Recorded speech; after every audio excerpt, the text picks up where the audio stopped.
boxy roundy thing, right? Whatever.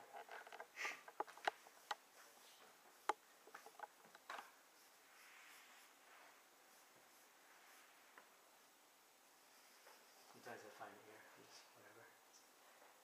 And this is the point that Mark made. This, see how this rhythm of this cranium, I can kind of guess this will be the center, and I use that to find the ear first. So all these little rhythms will give you a clue, and I'll answer PC's question right now. There's a nice rhythm to the neck. So we got our 2D friend, we got our 3D volume. Come back, give us center line. So this tilt originally was wrong. There's a slight tilt. His left tilt in his head. His left side is a little bit down, tilted down. So I'm just going to exaggerate that a little bit.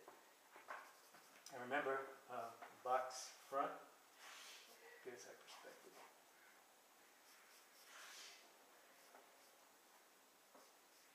Because I'm following this perspective here. So we got our crosshairs. Here's our thirds here. And we'll come in a notch. I'm kind of rushing here. I really should take my time. Because his tilt is very subtle. It gives this pose a lot of character. So I really should take my time to nail the crosshair and make sure that tilt is right. And the planes are looking right for a move on.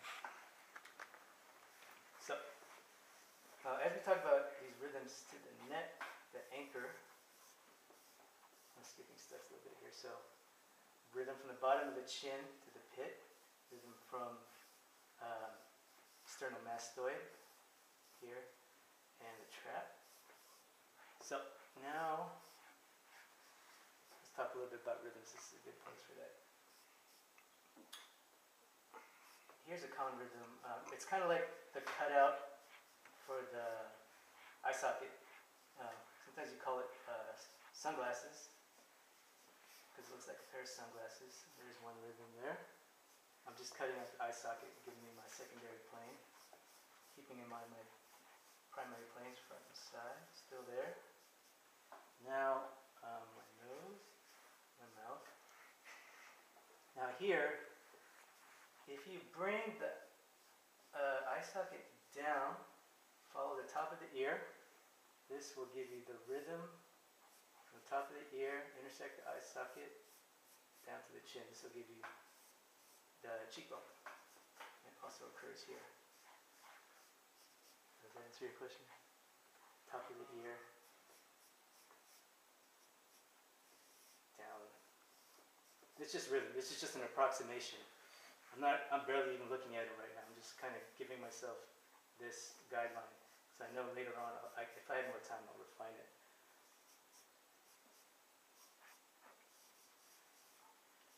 So this is the frontal bone of your skull actually pops out a little bit.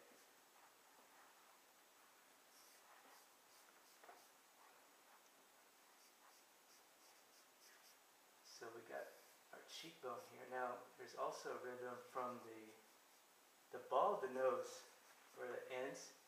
You come around, intersect with the rhythm of the cheekbone, will give you the mouth part, because your mouth is actually a big mass of muscle right here, and it's kind of in a donut shape. I'll give you that rhythm, and then from there, I think of the lips as just two flat wedges. I don't go crazy with the shape yet. I'm going to let the light and shade do the work. And this rhythm here will give me the corners of the mouth.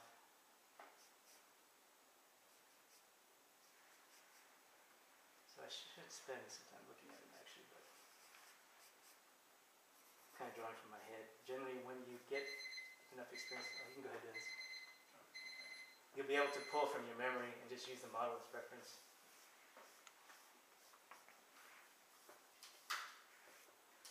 Oh, eyeball. Eyeball's important too if you want to give yourself a nice shading pass. The thrust of the frontal plane. So point of the hairline, tip of the hairline, bottom of the chin, And we're going to work very flat 2D here using the pie wedge. So that's my first gesture, one. And then the point of that hairline to somewhere in the back of the cranium, the farthest point of his cranium, it's buried in his hair right there. So that'll give me my second thrust, and then from the cranium to the chin,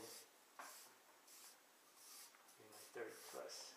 So that's what we call the pie wedge. Very flat and very 2D. So if you get intimidated by all this 3D and the structure stuff, it's okay to keep it flat. It works perfectly fine. We're going to let lighting do the work later on.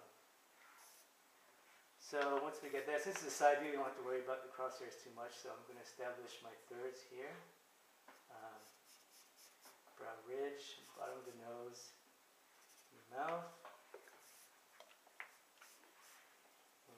Come out to the nose plane here. I'm going to give myself a notch here.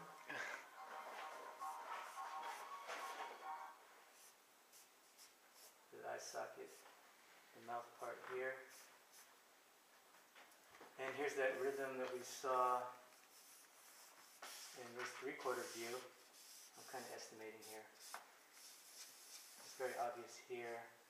The back of the ear, top of the ear will guide me, give me my cheekbone and the extremity of the chin.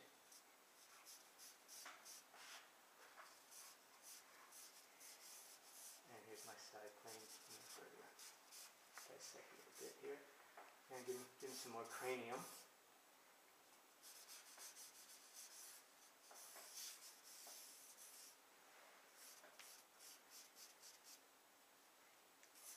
then anchor your head.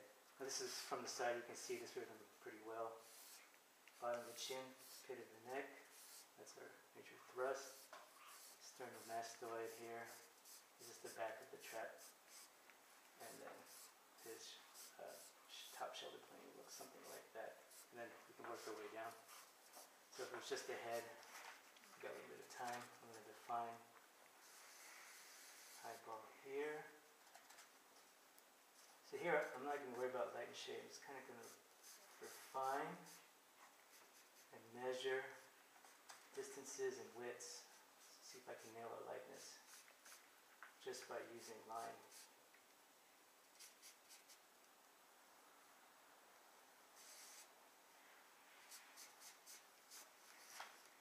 That's pretty much how, well, from the side of the ear, this looks like a lemon wedge. It's a nice abstraction.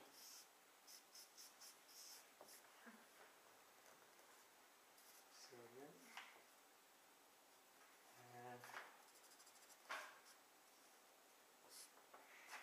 so as you can see, I'm going to have a bit of time here. All of our rhythm lines set us up really nice.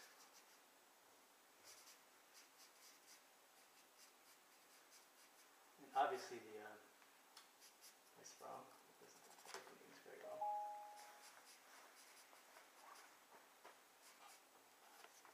As you can see, if you look at the coarse shadow running down his chin, it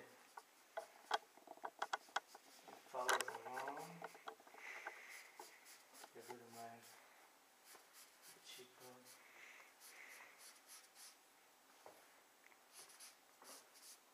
So the light and the coarse shadow will give you a lot of clues as to where the planes are.